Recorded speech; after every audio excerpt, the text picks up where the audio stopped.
آپ کی کسی بہت بڑے عہدے پہ جو ہے وہ اپوائنٹمنٹ ہو جاتی ہے, آپ نے سی ایس ایس کیا یا کوئی بھی بہت بڑی ڈگری آپ نے جو ہے وہ کر لی, اور اس کے بعد کسی پرائیویٹ یا گورنمنٹ کے ادارے میں آپ کی بہت زبردست قسم کی جاب لگ جاتی ہے, کوئی سینٹرل جاب ہے, کوئی کی پوسٹ ہے, اور آپ اس ادارے کے یا اس ڈپارٹمنٹ کے جو ہے وہ ڈیسیجن میکر بن جاتے ہیں, and you have appointed well maintain job. So what you do for the first, آپ فرسٹلی آپ کیا کرتے ہیں اس جاب کو سمجھنے کے لیے. فرسٹ آف آل آپ کیا کرتے ہیں, اس کا پرپز ڈیفائن کرتے ہیں کہ یار اس جاب کا پرپز کیا ہے, یہ عہدہ کیا ہے, اس عہدے کے کام کیا ہے, اس کی ذمہ داریاں کیا ہے, اس کی رسپانسبلٹیز کیا ہے, اینڈ پھر اس کے بعد آپ اس کی رولس اینڈ ریگولیشنس,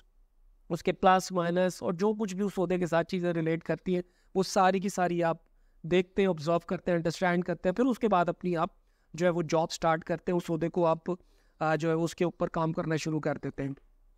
اور آپ یہ بھی اندازہ لگا لیتے ہیں کہ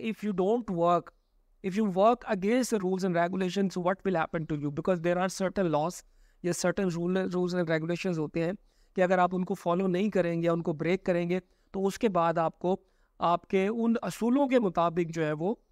قرار واقعی سزا دی جاتی ہے آپ کا احتساب کرنے کے بعد. یہ تو ہو گیا دنیا کا معاملہ جس کے لیے آپ اتنی محنت کرتے ہیں اور سارے معاملات کرتے ہیں, اسٹڈی کرتے ہیں. اسٹڈی کرنے کے بعد آپ جب اپوائنٹ ہوتے ہیں تو اس کے بعد جو ہے وہ پورے رولز اینڈ ریگولیشن کو انڈرسٹینڈ کرنے کے بعد اس عہدے کے ساتھ آپ چیزوں کو چلتے ہیں, اور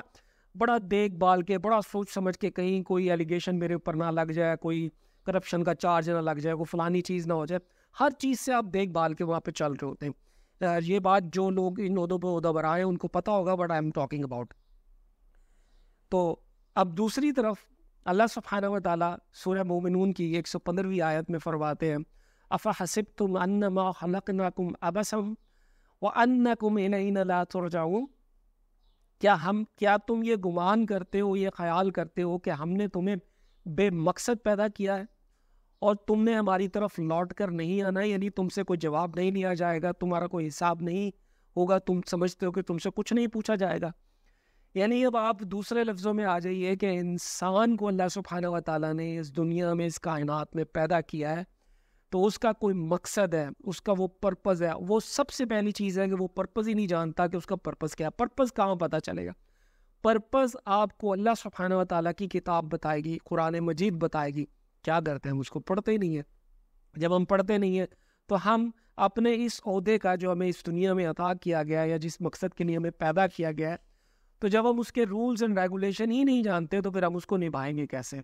تو جب چیزیں ہم کچھ بھی نہیں کر رہے ہیں, we are doing nothing according to our designation, ہم اپنے عہدے کے لیے جو اللہ نے ہمیں اس دنیا میں دیا اس کے لیے کچھ نہیں کر رہے, تو آبویسلی جو رولز اینڈ ریگولیشن سزا کے ہیں, جب وہ سزا کے رولز اینڈ ریگولیشن ہم پر امپلیمنٹ کیے جائیں گے روز آخرت, روز محشر, تو پھر اس کے بعد جو سزا دے دی جائے گی پھر وہاں پہ ہم نہ گڑ گڑا سکتے ہیں, گڑ گڑائیں جتنا مرضی کریں, جو کچھ مرضی کریں, وقت گزر چکا ہوگا. یہی وقت ہے, آپ بلا مقصد پیدا نہیں کیے گئے, آپ کو کسی مقصد کے تحت پیدا کیا گیا. اس مقصد کو پہچانیے, سمجھیے, اس کے مطابق زندگی گزاریے. انشاءاللہ اس دنیا میں بھی آپ کو کامیابی ملے گی اور آخرت میں بھی آپ کو کامیابی ملے گی. جزاک اللہ خیر.